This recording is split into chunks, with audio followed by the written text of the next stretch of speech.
Coming soon to Let's Find Out with Diego, Gregory Fedora, Lake and Sea Monsters. Sunday, January 12th.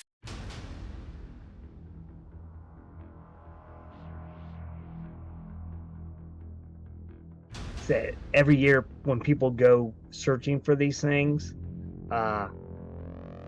people disappear. They don't make it back. Whether they go and maybe they get lost in the cave or the blue hole, or something kills them. But the thing is, when people have gone down, like we know, like Johnny went into this blue hole like 8 hours ago, they go down and they can't find a body.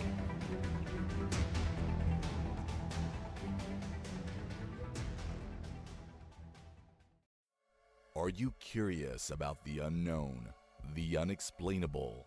Do you find yourself intrigued by the mysterious and paranormal side of our world?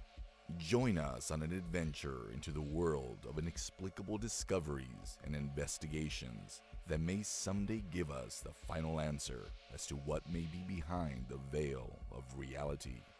The borders of space and time have opened once again, and transmitting from the mountains of West Virginia, it's time once again for Let's Find Out with Diego.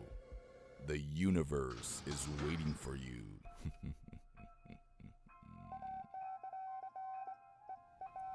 The borders of space and time have opened once again and transmitting from the mountains of West Virginia. It's another episode of Let's Find Out with Diego. Thank you for taking this journey with me. On this episode of Let's Find Out, our guest's journey into the mysterious and otherworldly began at a young age. Fascinated by aliens, cryptids, and all things strange, his curiosity sparked into a full-blown passion for a recovered memory of a childhood Men in Black encounter. He delved headfirst into serious UFO research, eventually founding the framework UFO Research Center. As one of the co-hosts of the Bizarre Encounters podcast, he fearlessly explores the unexplained, inviting listeners on thrilling quests into the unknown realms of mystery and the paranormal. All this plus more.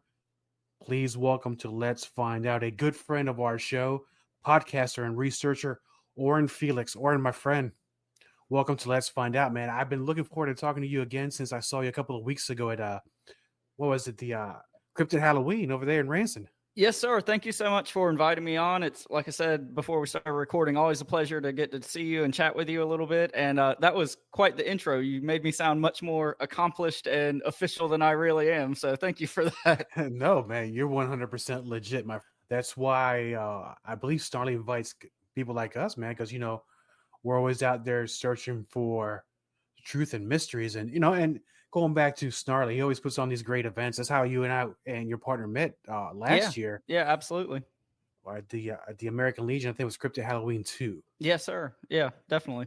Cryptid Halloween 2. And then this year, they had it at the new venue, which I thought was just awesome. I'm so excited to see how that event kind of grows. And hopefully you and I and, our little group get to all grow with it. Yeah, it's funny because I've driven by there several times. It's not, I could throw a rock at it from my house. Really? And I've never seen a parking lot that busy ever. Not at any event. Well, there was just so many cool vendors, and it seemed, it was hard to tell as big as the venue was, but it seemed like they had a crowd all day. Like you said, the parking lot was full. It seemed like there was a steady stream of people. So, I hope Dave had a good turnout and considers the event a success, because I certainly did. And, he's the nicest guy ever, and he deserves all the success and good things that come his way. Very true, my friend. He's one of the best out there, the most honest person I ever met in all space and time, considerably speaking of that. Now, going into the reason why we're here, my friend, I was reading over the bio that you sent me, and I find something very interesting because I don't know about you, because I know you have a show with your partner, Shane, and you've probably interviewed hundreds of people, as I have, where experiences happen to them at a very young age. Mm-hmm. And it seems sometimes it carries them through adulthood. And there's sometimes, like with me, it started at a young age, and there was like a break in between, and then nothing for a while. And as you get older, you start piecing these things together. Absolutely.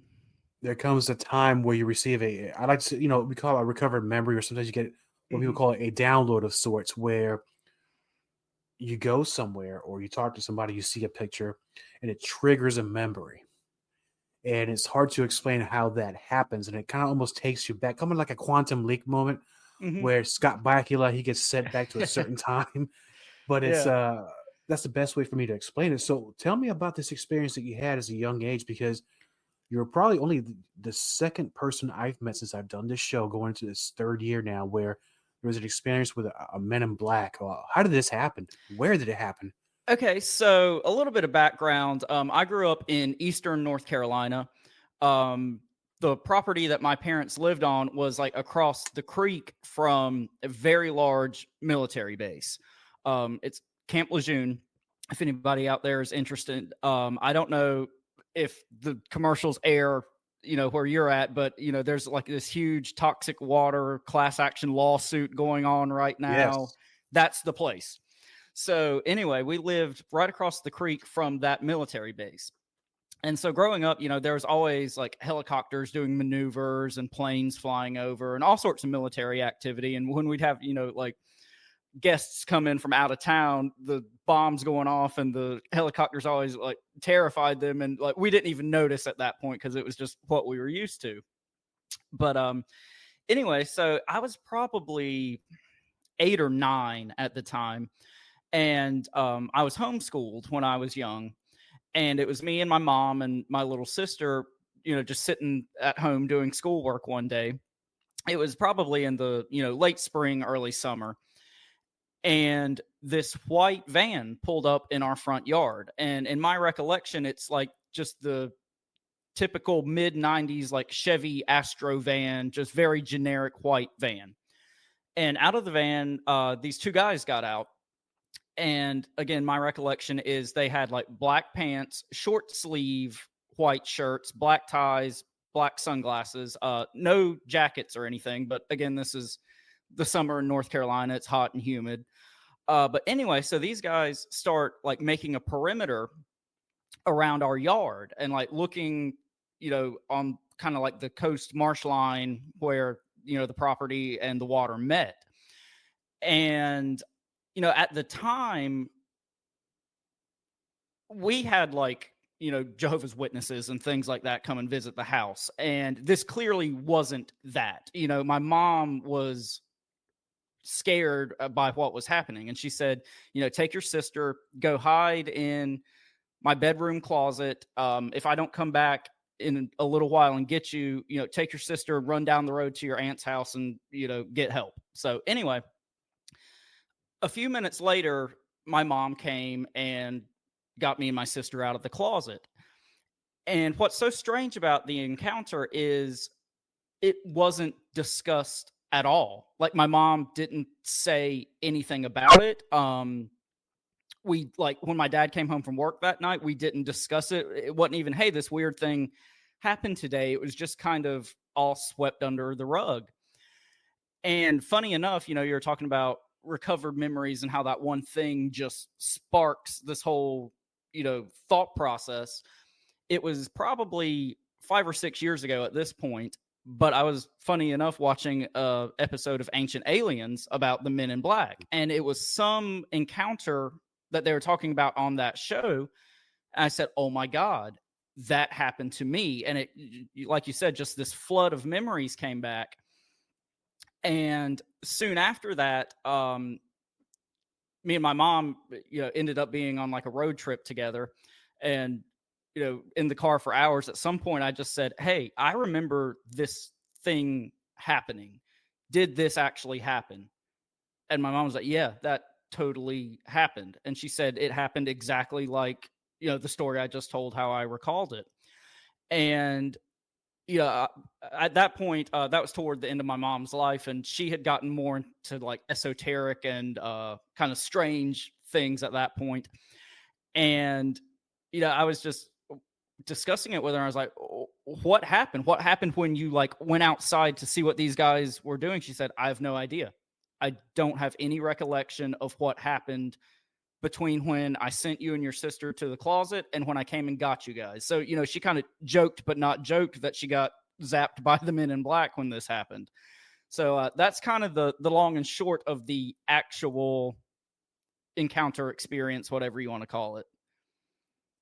And with that, what was, because you mentioned something about having a perimeter. Do you recall, other than, I guess, the vehicles and them, you recall seeing anything, or was, let me go back. Forgive me, because when you're all we good. start talking about these things, I get kind of excited. And all these things I want to say try to come out at once. No, I understand.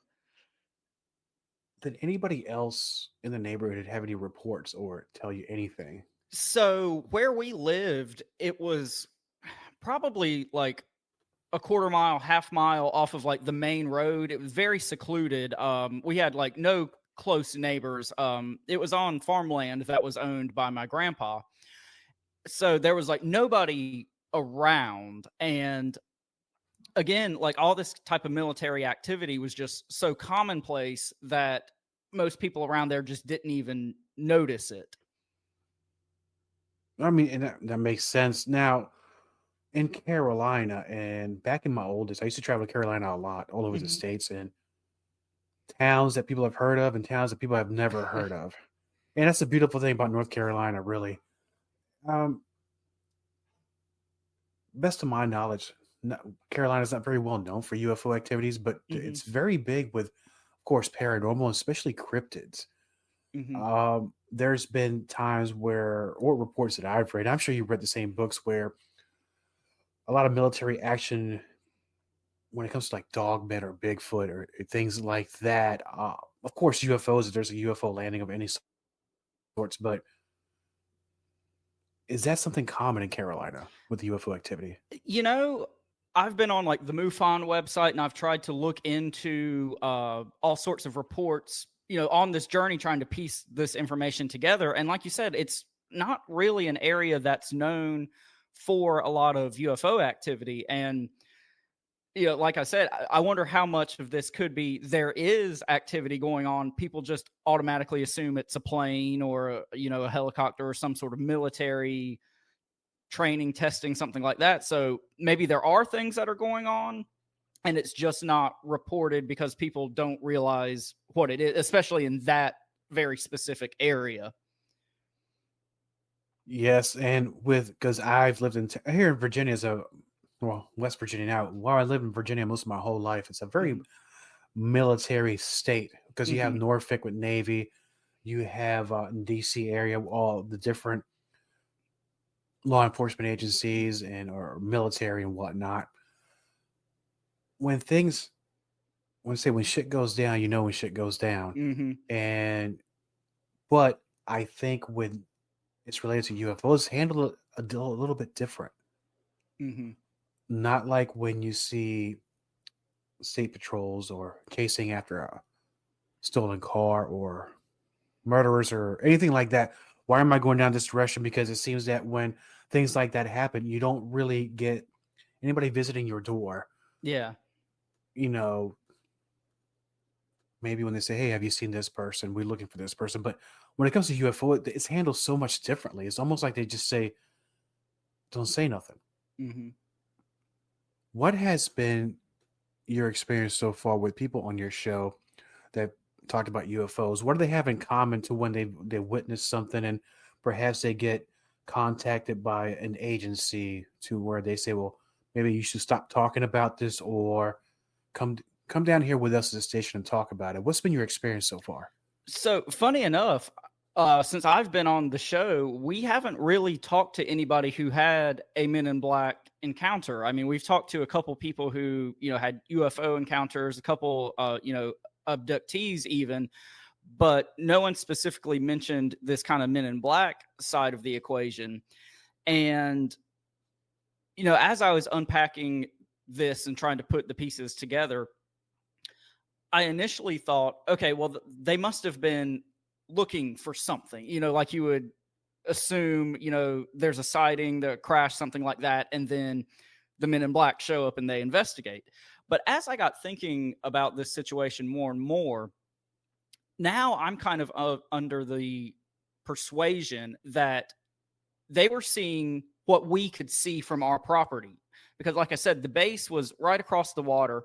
I mean, and I say across the water, but like very close. I mean, probably less than a half a mile if you went by boat. So,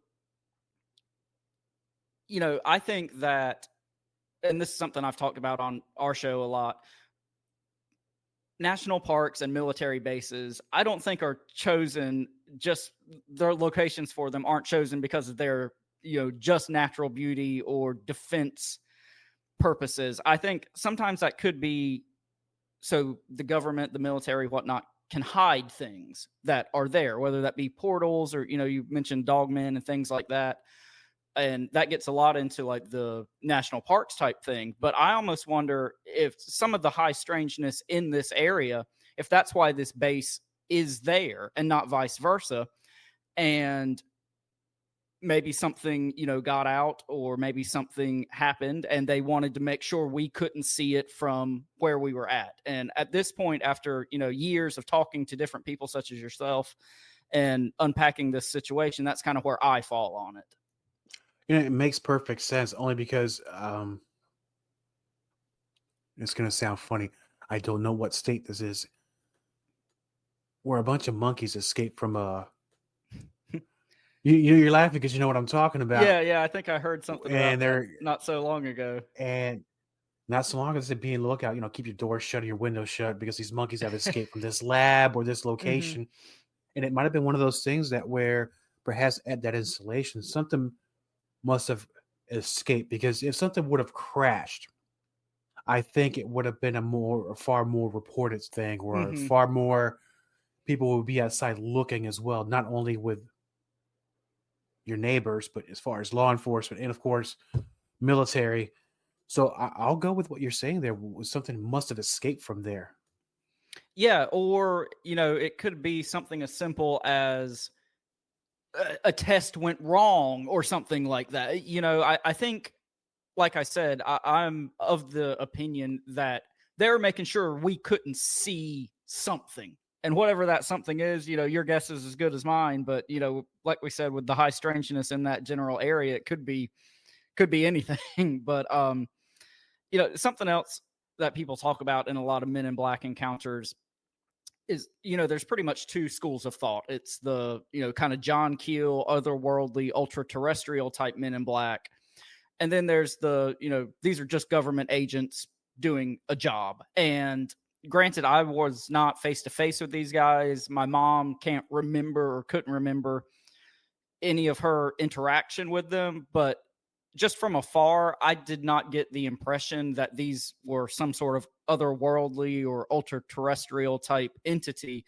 It struck me as these are, government agents checking up on something. And you kind of beat me to the punch. So I was going to ask you what these Men in Black were. In the past, I've read reports and listened to testimony where they might be mixed, where there may be some humans there. I'm going to call it a unit for all, for the sake of conversation. This unit, or however many, half a dozen, 3 or 4 of these individuals dressed similarly, where some of them look human, but there's been some that said that some of these like very pale faced, expressionless beings. So, and never hear them talk.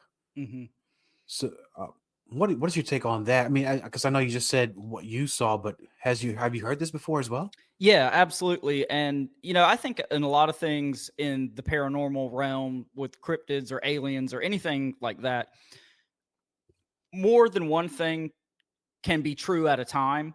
And I think there absolutely could be this more otherworldly, robotic type entity. They talk about how they talk in like a very mechanical, sing-songy type voice. So I think that could be a very real thing that happens. And I do think there probably is also just this, flesh and blood government branch, and whether they're, trying to use the guise of the Men in Black to intimidate people and keep information from slipping out. It's kind of a chicken or the egg situation, but I think there is more than one thing going on. And I think in anything in the paranormal, when we try to pigeonhole ourselves into, okay, this is the one explanation, we're doing ourselves a disservice at that point. And, I'm a big fan of the saying, I say it all the time on the show, like I said, more than one thing can be true at a time. And these things could be connected in some way, or it could, like I said, just be the government's kind of piggybacking off of this other phenomenon. Who knows? Sure, and I think it also depends on the individual on their perception of what things could be. And I think religious upbringing and culture can bring a lot to the table when it comes to, I guess, describing these events. Absolutely. And if you don't mind me asking, so I don't want to age myself on this, but during what time period was this Men in Black experience? So I will be 35 here in a couple weeks, and I was like 8 or 9. So this was late 90s. I'd say 98, 99, 2000, somewhere in that time frame.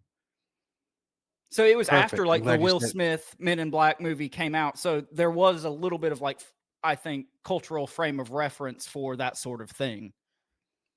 Right. You know, perfect, because that kind of helps me out. I was going to say, during my time, I'm a 70s guy raised in the 80s. In order for you to hear these types of things, you really had to go dig down deep and look for it. Mm-hmm. In the library where, you know, we had a Dewey Decimal System card catalog, we had microfiche, and every once in a while you'll hear and see these documentaries, like In Search of Leonard Nimoy back then was a very big thing in the 70s, with reruns. If you were blessed enough to Von Daniken's Chariot of the Gods, which I didn't really discover till much later in adulthood.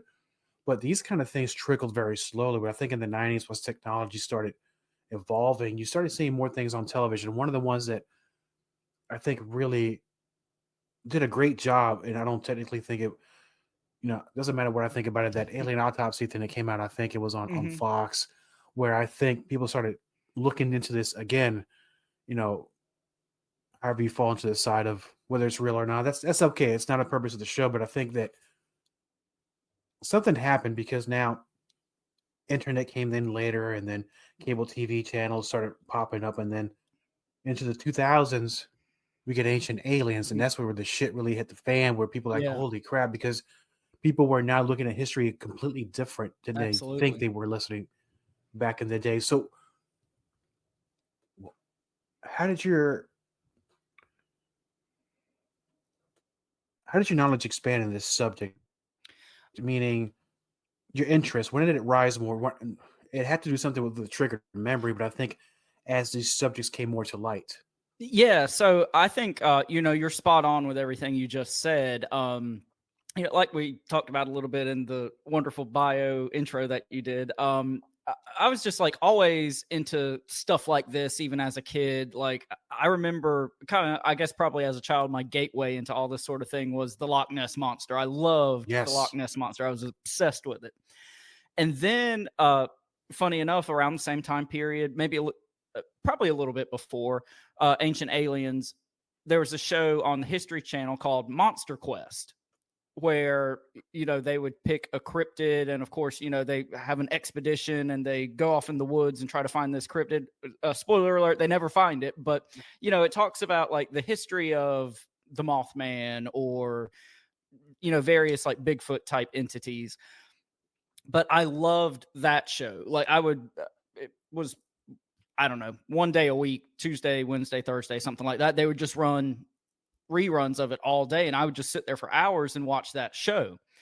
And, you know, getting a little bit older and going off to college and all that, kind of fell away from that a little bit until, like you said, Ancient Aliens came on. And, you know, whether we're talking about Ancient Aliens or any of the various, you know, Expedition Bigfoot type shows, I know a lot of people kind of poo-poo and look down on those shows. And of course, you know, anything they put on TV, it's going to have an agenda. There's going to be a narrative that the creators are trying to further. But I think anything like that gets people questioning and just thinking about things in a different way and considering different possibilities and conclusions that they've never considered before, I think all that's a good thing.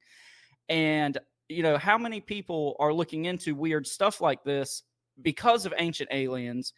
And so whether everything that's in that show is quote unquote true or not is irrelevant to me. I think there's two things that have done more good for the paranormal and I don't care what anybody thinks about the actual subject matter, but I think Joe Rogan and Ancient Aliens has done more to get people thinking and looking at things in a different way than anything else. And like you said, without technology and, you know, in the 80s and 90s, we just weren't in a place where things like this could happen. And then between, you know, podcasts and that big thing that happened a few years ago where people were not going to work and were at home and had time to look into interests and listen to podcasts and discover things. I think we're kind of at a sweet spot right now with people just not accepting what we've always been told. And that was kind of a long-winded answer. I apologize, but I can get on my soapbox with things like this. No, that's what we're here for. Sometimes my questions are more like stories until I remember what I was going to ask you. So I kind of fell into that. You saved me on that one. But it was a game changer, Ancient Aliens. And I tell you, I mean, I think you know why, but it forced people to think differently. Because when I was growing up, it wasn't called this yet. Maybe it has, but it was called the Ancient Astronaut. Mm-hmm. Oh my gosh. Is that what it was called? The ancient astronaut theory. Yes, and the panspermia and the intelligent design. Those kind of things were kind of there, but they were not in fashion. Mm-hmm. Where a lot of questions is how can these things be built? Like these pyramids, like these super humongous structures that there's no way that a human had the technology to do this at that time. And there is something to that, whether it's ancient alien technology, fallen angel technology. We can go on all night about that. Why is it important, Ancient Aliens? Because now it's not just people telling you, hey, this is what could happen. Well, let me show you how it could have happened. Let me tell you the stories and folklore, because a lot of that ties in with the way we're perceiving these things now. Absolutely. Yeah, and it's funny when you kind of dig into some of these ancient myths, quote unquote myths. Everybody's telling the same story. Like I said, they're just calling things differently. More than one thing can be true at the same time, but everybody's telling the same story. Every ancient culture, their creation story is there was some celestial, godly component that came down and mixed themselves with some, you know, earthly component. What the names change, but the story's the same. You know, it could be, you know, the dust of the ground or what, but every story is the same. And that leads me to believe that this isn't a story. This is in some way what actually happened. You know, I'm a believer that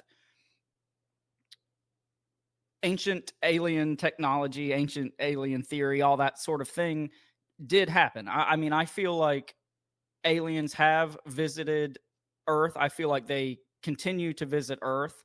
I feel like they had a very big role into getting humanity and the human species to where they are right now.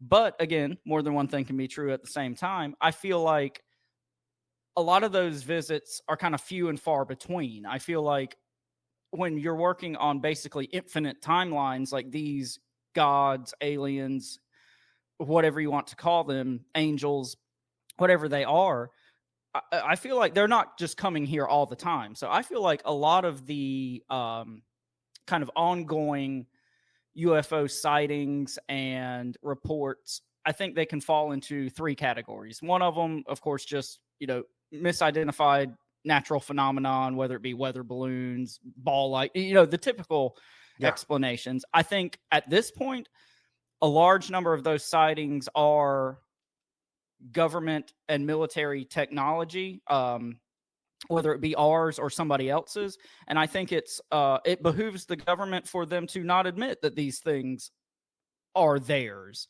And I think, you know, the smallest percentage of the sightings are true to foil, real extraterrestrial, alien, whatever you want to call it, encounters. And, you know, if 1% of all of those encounters are a legitimate, unexplained, otherworldly thing, that's still a lot of encounters. And yeah, again, another long-winded answer, but no. And I was talking to somebody not too long ago, and I asked them this question, and I love their answer. Where my thing is that it seems that back when, I'm going to say several thousand years ago, where these poor people, I call them poor people who never know about technology, they saw these extraterrestrials come down from whatever, a ship or descended somehow, could easily confuse them as gods. So I think these aliens had an easier time getting them to comply to do what they wanted to do, whether it was slave labor, whether it was whatever they needed them for. If you subscribe to the Sumerian tales with Zechariah Sisha with the Lost Book of Enki, which when mankind went, I'm gonna say different phases, but different phases of DNA manipulation to where they finally found that I said slave class, but worker class, to get them to do what they needed them to do, which was, I believe, at that point, Nibiru had some sort of issues with their atmosphere and they needed a working class to dig for gold. Yeah, I've heard all those tales. Right, so you've heard that. So there's something to that, because there's always seems to be is they always need humans for something. And then it evolves from there. But another long-winded one, just like you, my friend, I understand what you're saying, where I asked it, like, it seems like we go through these gaps to where we haven't had contact, I'm going to call it, with a god in so long. The only thing I can go back to, what I would say, is the 1800s. Is it 18 or 1700 when Joseph Smith had the encounter with Moroni? And when you read that now, something I say all the time on the show is so much of this type of thing can be boiled down to issues of language, and it's people describing indescribable things with the best language they have. And if you read the Joseph Smith encounter, that's an alien encounter. If that happened today, we'd call it a UFO alien visitation. Even not to sound sacrilegious, if you read the Bible, Jonah and the whale, change one word of that story and it's a subterrestrial, not necessarily extraterrestrial, but that's an alien abduction story. Even, the Immaculate Conception of Jesus, change one word, that's an alien abduction story. And when you look at it through, and I'm, full disclosure with me, I come from a Pentecostal background. I'm a Protestant, but at the same time, it kind of helped me make sense of certain stories and what it could have possibly been. Now that I don't believe the way it happened, I don't want people, don't send me the emails, please, but it starts making more sense. Absolutely. Which it kind of solidifies the story better if you really think about it. Now, since the time of Joseph Smith, I have not seen any evidence of anything to that magnitude since then. I have a theory, Orin. If I want you to, if you could hear this, absolutely, and tell me right or wrong, which is fine by me. Which I think now there's an issue where we might pose a threat to them now, because humans have a way of taking technology, reverse engineering it, and making these things into terrible weapons. Because very few things are used for good. Usually for war or money. Because where there's war, there's money, right? Absolutely. So then, if we go back to the story of Nimrod and the Tower of Babel, right? So you have these people that have this scheme to build a tower to get to the heavens. Those who are sitting in the heavens says, we can't let these guys build this, because they're going to come up here and basically we're going to have a lot of trouble. They're going to take over. So they were trying to say, let's not give them all that technology right away. Well, unfortunately, we did receive that technology. If you go back to the Book of Enoch, or you go back to Genesis chapter 6, verse 8, where these I said rebel aliens. I'm going to go with rebel aliens came down and I guess took wives of human women. And these terrible things started happening with the blending of their DNA and ours. And right. We know how that went. So where does this take us? I think humans are kind of like the Borg in Star Trek, where we can take anything and I guess assimilate it. And I guess we could probably kick some alien ass, but I don't think we're quite there yet. Right. So now I'm going to get to the question is to where, why haven't we got that experience since the 1800s like that, or even the Jesus or the Muhammad experience? We haven't had anything like a Moses. Why hasn't that happened? Well, I've got several thoughts. I think you brought up a lot of great points there. to kind of succinctly answer your question, I think my theory on that is, again, when we're dealing with these entities that are on, for all intents and purposes, an infinite timeline, the 1800s was a snap of the finger ago for these people or these entities, whatever you want to call them. So, maybe we're just due for another one of these things. And in their timeline, last Tuesday they were down here, giving Joseph Smith the Book of Mormon or whatever. Yes. So that's kind of my short answer, but kind of unpacking a little bit more of what you were talking about with like the Tower of Babel, and now humans might pose some sort of threat to these entities. Again, what do all these ancient stories say? We are made in the image of our gods. And we know what pieces of crap human beings can be. And we've got thousands of years of evidence that human beings are going to be pieces of crap.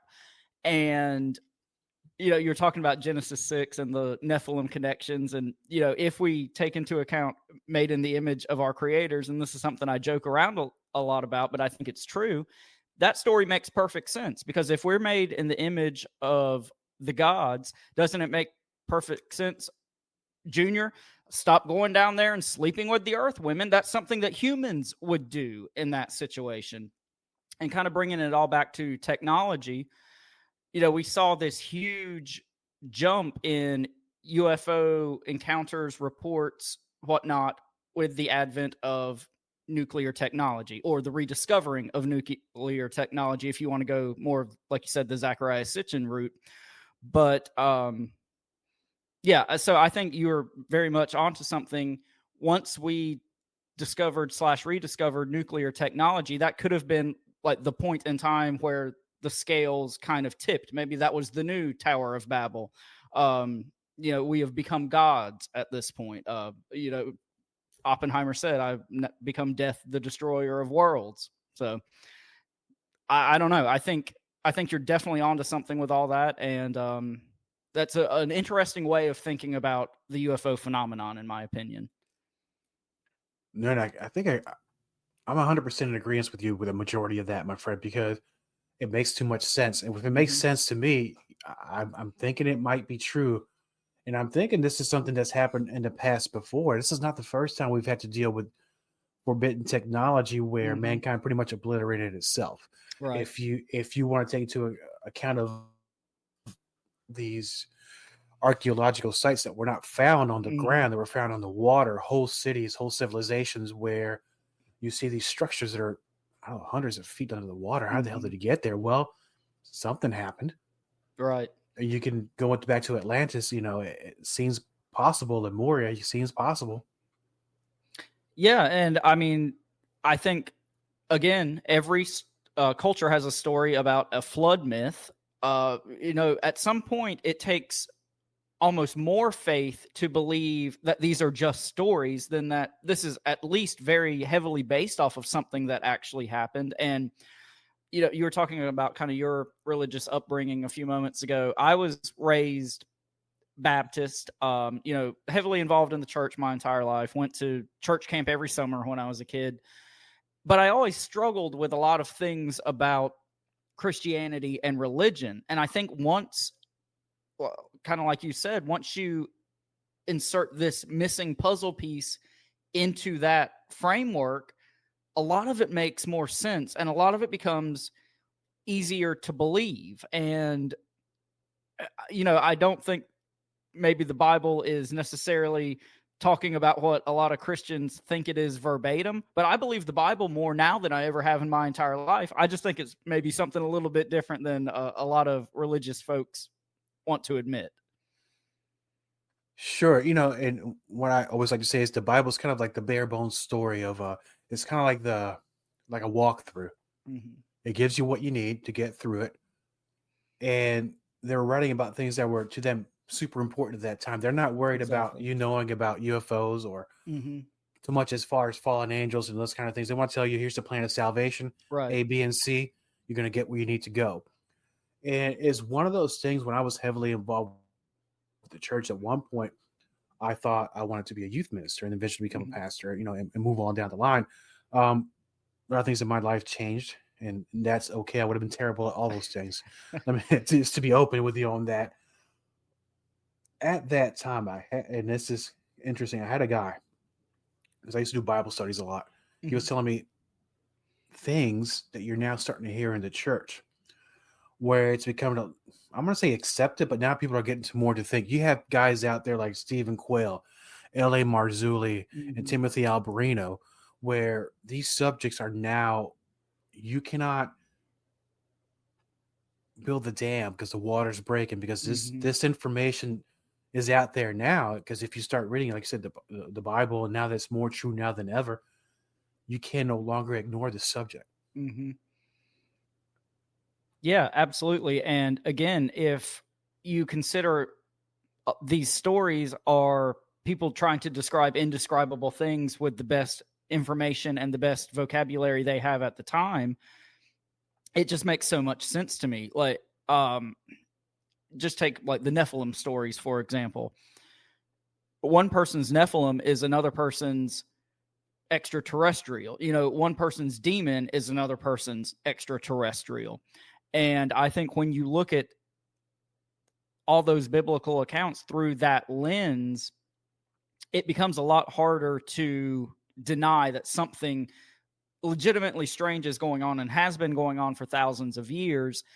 And it's, you know, at the end of the day, you know, everyday Christians are, you know, great people. That this is not to say anything against individual Christians or, you know, any denomination, but on a systematic level, you know, religion is a system to control people, and it's in that system's best interest for people to not think about, okay, well, what could this actually mean in real world terms? It's just to read the verses and go on to the next one, and again, not question too much. But with anything weird and strange and paranormal, whether it be cryptids, aliens, whatever, I always say you don't have to dig too far below the surface until you start seeing these weird connections between all this. And I think, you know, all these things are not completely isolated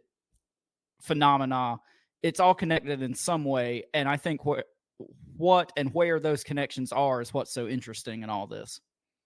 Yes, and because you have to go back to your inner thoughts, where you think, well, what happened to these aliens? Where do they go? Are they still traveling from the stars to here? When you start thinking about how the universe works and how the solar system is going through the space at 1 billion miles an hour, and all the planets are circling each other, Earth is rotating, everything's in its perfect orbit, right? But I'm thinking, if you're going to be whatever technology you have, let's say is a call it generic spaceship, and you're coming from some other galaxy to here, you have to have really, really good aim in order even just to make it to the solar system, right? And then traverse through space debris. And then you have the asteroid belt. Then you got to find a planet that, you know, well, they seem habitable here. Then you have to fight the gravity and coming through their atmosphere. So there's a lot to this, which leads you to believe that perhaps interdimensional, or maybe the ones that made it here, well, they never left. Right. Did they go underground? Are they shapeshifters where they're in human forms? Are they the classic reptilians who been here before mankind? So how does this work, in your opinion? Yeah, I think those are all great points. And, you know, I think the interdimensional kind of theory, like you said, that's kind of moving in the right direction. People are, you know, starting to think more along those lines, it seems like, in the UFO community now. And, you know, portals is kind of like a dirty word to some people, but wormholes, we pretty much, at least theoretically, understand that that's a real thing and how that works. That's a portal, if by another name. And I think when people talk about like aliens and, you know, space travel and things like that, a lot of people anyway, have this very rudimentary view of, okay, Mr. Alien is getting behind the wheel of his spaceship and driving to Earth. And no, that's not theoretically what's happening. They're basically, you know, Star Wars zapping from one place to the next. And again, if these people, entities, whatever you want to call them, are on an infinite timeline and are thousands and thousands, or God knows how many, maybe millions of years ahead of us, that's something that could just be standard technology to them. And it's not this mind-blowing thing that we make it out to be, maybe. You know, I'm thinking you're right, but let me bring this. I'm gonna pollute the timeline here a little bit, if you don't mind. Yeah. There is a theory out there that perhaps these extraterrestrials, they may not be extraterrestrials, that maybe they're just humans, time travelers. Mm-hmm. And I guess as humans evolved, you remember Land of the Lost from the 70s? You ever watched that? Yeah. Like the Sleaze Stacks, right? Absolutely. So there was one episode of the Sleaze Stacks where, so these things are kind of like humanoid reptilians, and they're kind of really dumb anyway. They have these awful bow and arrow things, and they make just awful noises as they walk. But one episode was one that spoke perfect English, and well, his explanation was that these things are devolved. And the one that was talking, right, they were the evolved reptilians of the future of sorts. So is it one of those things that where these evolved humans are coming back here trying to save mankind from itself? Or is it just, I know I'm talking, it sounds like nonsense, but there's something out there that there's at least a theory out there. These are probably humans who are time travelers of sorts. Yeah, I've heard that story on a few occasions. I haven't really dug too deep into it, or that theory rather, not a story. But I think that's interesting to think about. And it kind of, to me, all ties into kind of the ultra-terrestrial or interdimensional theory. And I think, again, so much of this boils down to language. And I think sometimes people get caught up with, well, are they ultra terrestrials? Are they extraterrestrials? Are they interdimensional? Like, at the end of the day, I kind of feel like a lot of that's basically splitting hairs. These beings are something from somewhere else, whether that's inside the earth, whether that's another planet, whether that's another dimension. At the end of the day, I'm not sure how much practical difference that really makes. And I think that's just, it's kind of like with Bigfoot, and is it a flesh and blood entity or a more spiritual woo-woo type thing? I think it's just something that has divided people and probably causes more conflict within, the community than necessary. Because if the flesh and blood Sasquatch people are at war with the woo-woo Sasquatch people, who are at war with the UFO people, who are at war with the ultra-terrestrial people, we're never going to, like I said, find these connections and kind of this connective tissue that runs through all these things, which, to me, I don't think we're ever going to, quote-unquote, find concrete answers to a lot of these things. But, like you said, it's more about the journey to me than finding an answer. And I think the most we can ever hope to find an answer is if everybody kind of puts these petty differences aside and like, okay, what's your opinion? What's your research telling you? And then we make this kind of more full picture with all the puzzle pieces. True, because honestly, Orin, I don't care what it is. Right. I just want to know that it is basically. I know it's there. I'm telling you, I know there's something there. Right. Absolutely. And it's like I tell everybody else, you don't know until it happens to you. Then you're gonna have a life-changing experience. Whether it's paranormal, you come in contact with a Bigfoot, or you're an experiencer, you actually been abducted by a UFO, and so on. The main goal is to know that they finally found something. I don't care what kind of car it is. I don't care if it's a Maserati, a Toyota, or a Yugo. I just want to know, does that car exist? Great. Let's discuss it. Right. So it's not going to change anything in our lives, really. Which brings you to the whole thing of what's happening here with I'll call it soft disclosure when the government's going out there. I'm not going to call them, they're not really called show trials. It's not like a show trial, but it's one of those things to where I like what's happening, but if they're talking about it, now I'm already suspect. Are you just giving me misinformation Yeah. just to make us happy and, go back and watch your Ancient Aliens on History Channel and eat your hot dogs and be happy, right? Drink your beer, watch your wrestling, do your Right. thing. My opinion only, and I'm not trying to make anybody upset, where possibly something is going on, but not everything has to be, I'll call it extraterrestrial, related. It could be that they don't want us to know what this is because, hey, there could be a national security issue here. Yeah, absolutely. No, I think a lot of, this kind of disclosure and all the hearings that have been going on for the past year or so, a lot of it just doesn't quite sit right with me. Like, I've joked around, but not really joking about this. Oh, so now we're going to start trusting what the government says? They're telling the truth now. So I think, at best, all this is a controlled narrative. And again, if it gets people thinking and researching and looking into things on their own, it's a net positive. But for anyone, especially people who are in the paranormal or the UFO community, to just blindly accept anything that's being said in these hearings, I think is asinine. Like, when has the government ever said or done or told the truth any more than they absolutely have to? And like you said, I think a lot of this could be, we've just got to the point where there absolutely is something going on. People have telephones and cameras and supercomputers in their pocket every day. They've got to acknowledge something. And I kind of feel like a lot of this is the government just giving themselves plausible deniability. Because when, something does happen, they can be like, oh, we told you guys there's something going on. We just didn't quite know what it was.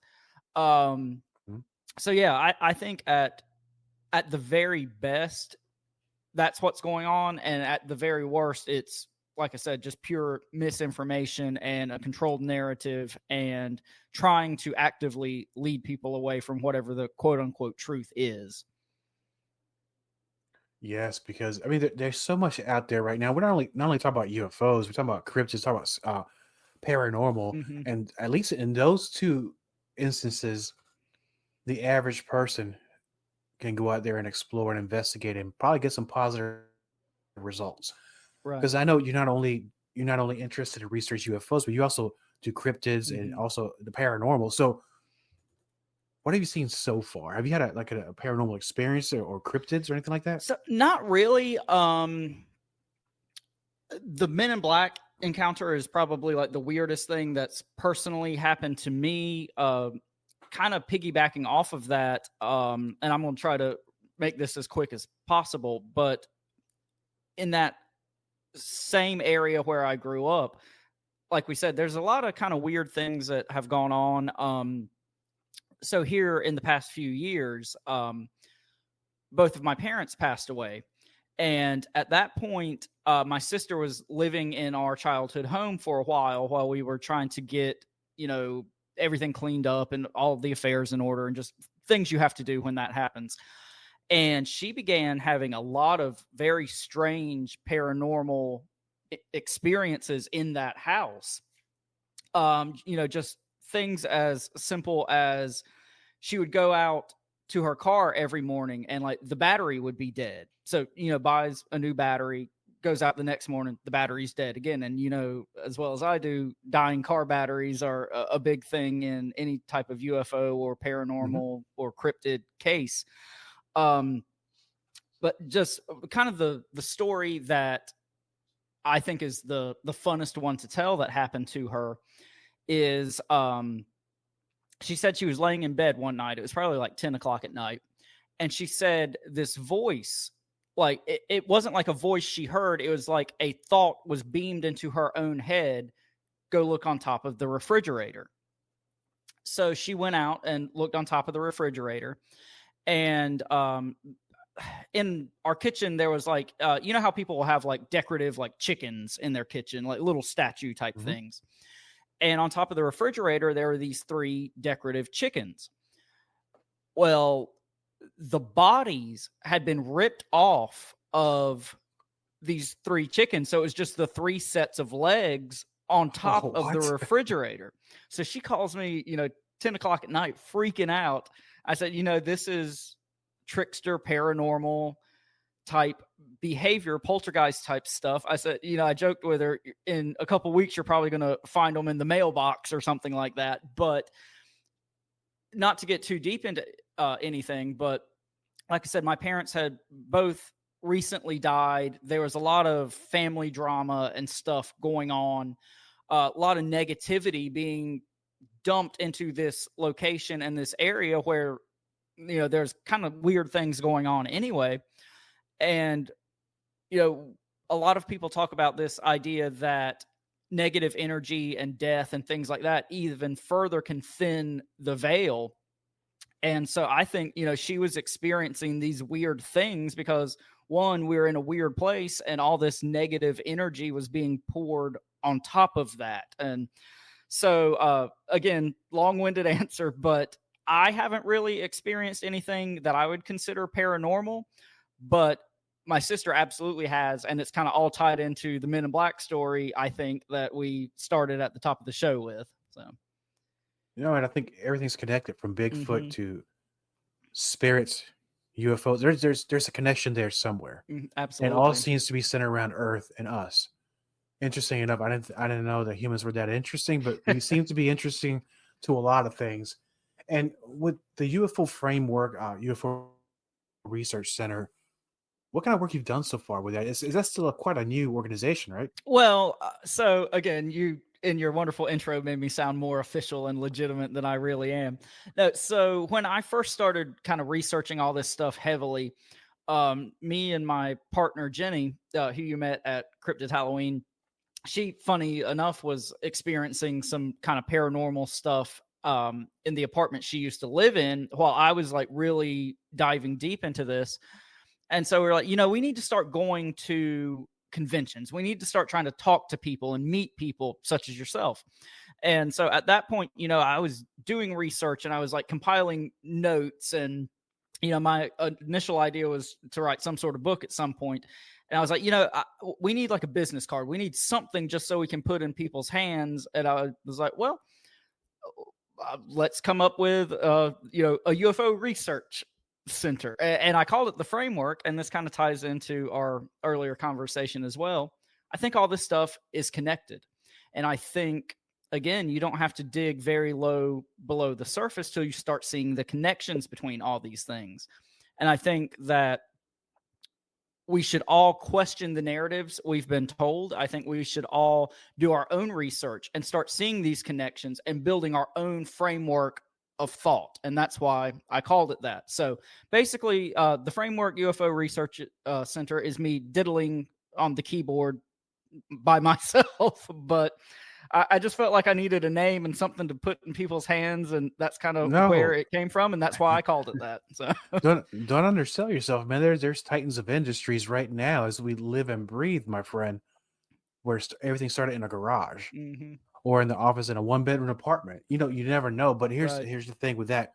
MUFON does a lot of terrific work, but there aren't as many groups, because paranormal is a dime a dozen groups, and nothing wrong with that, where not many UFO researchers out there, at least not on that I've seen. So I think that the advantage you have, my friend, is you're probably going to be running into a lot of these stories that are lesser known that MUFON may not even touch because they don't even know.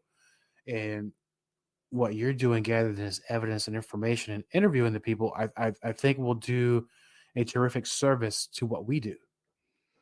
Well, and at the end of the day, I think that's why podcasts have been such a good thing for the community as a whole. And it's been a good thing for people that, like you said, have experienced weird things and they never had a frame of reference. It was just, oh, this weird thing happened to me. And you might hear a podcast and somebody tells a story and they're, oh my God, that's what happened to me. And so it does a number of good things. It makes these people not think they're crazy and not think they're alone. And then people like us that are weirdos and are just, head over heels about this sort of thing, we can connect and we can all swap stories and talk and, theorize about things.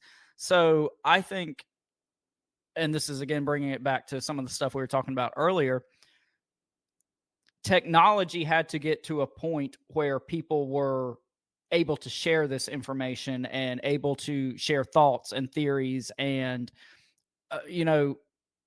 there's a million podcasts out there, but at the end of the day, I think it's a very good thing. And I think people would not be as perceptive of the phenomenon and something strange going on if it wasn't for the platform of podcasts, because it's approachable. It's not a show on Discovery Channel. It's something tangible that people can listen to. They can, they can talk to these people. They can reach out to them. And I think that's a big reason why the disclosure stuff is going on now, because there's so many people looking into things than ever before, and they've got to come out and say something. True. And talking about being reachable for the listeners of Let's Find Out, they want to learn more about what you and your partner do, and of course, listen to your wonderful podcast, as I do all the time as well. I appreciate that, sir. Where can they go, learn more about what you do, and where can they find out? Okay, so if you guys want to get up with me for any reason whatsoever, Instagram is where I'm most active. My handle is @theframeworkUFO. I'm again on the Bizarre Encounters podcast with our mutual friend Shane Jones. He's got a couple great podcasts you guys should listen to and check out. So you can find me either through my own personal page. If you search Bizarre Encounters, you can find a lot of information about the show. You can get up with me that way. So I'm not hard to find. If anybody wants to reach out to me for any reason whatsoever, I'm not the best at checking my messages, but I'll get back to you as quick as I can. And, always like talking to people and hearing their stories and their thoughts on things. Good, because I was about to take it really personal. Go for taking it. it back to messages, not getting back. No, that's okay, because we're all the same way. We got so much things going on anyway. Yeah. Outside of podcasts and then reaching out to the guests and setting up schedules, man. Sometimes it could be 3 days before I get back to you. So don't feel bad the same way. It's how it goes with the line of work that we do.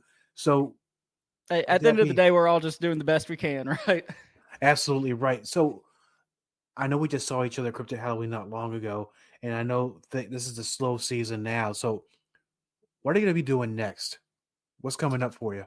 So kind of like we were talking about a little bit before we started filming, a couple of the events that we went to this past year, they're not holding them this year.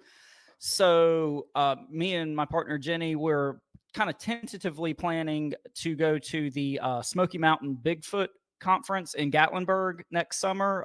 That's a great event. It's downtown Gatlinburg at the convention center. They always have a ton of really high profile guests there. So that's kind of the one we have on our radar, the big event probably for next year. And then, like we said, anything that Dave, aka the Snarly Owl, does, we're going to try to be there for that. So nothing really set in stone, but kind of that's what's tentatively on the schedule. And again, if you guys want to ever cross paths with us, I'll make posts about, where we're going to be and what we're going to be doing on Instagram. So again, that's the best way to kind of get up with any of us and get any information about what we got going on. Excellent, man. I look forward to seeing you, your partner, Absolutely. next year at Cryptid Halloween 4. You guys always come up here to the nice West by God, Virginia. I think it's time for me to start going to Carolina. It's been almost 20 years since I visited. Lovely state, man. I look forward to seeing you next year, my friend. Well, we'd love to have you down here. If you ever make your way down to the Carolinas, we will show you around old Raleighwood here. So thank you for inviting me on. It's been an absolute pleasure. It's always great to talk to you, and I've enjoyed this a lot. So thank you so much. Awesome, my brother. This has been another excellent episode of Let's Find Out with Diego. Please check us out on all our social media pages, as well as on YouTube and Rumble. Like, share, and subscribe. Also, Let's Find Out is on KGRA Digital Broadcasting. Catch the show on Saturdays at 2 a.m. For more information, please visit KGRADB.com. That's KGRADB.com. Together, we will get one step closer to finding out. Thank you for taking this journey with me. Until next time, my friends. Let's find out with Diego, the power of Diego Mania. All content for Let's Find Out is property of co-host Diego and is served directly from our servers with no modification, redirects, or rehosting. All celebrity impersonators are paid performers. The impersonated celebrities do not endorse or promote any views or opinions expressed by our guests, co-host Diego, or Let's Find Out. The information shared on Let's Find Out is provided on an as-is basis, with no guarantees of completeness, accuracy, usefulness, or timeliness.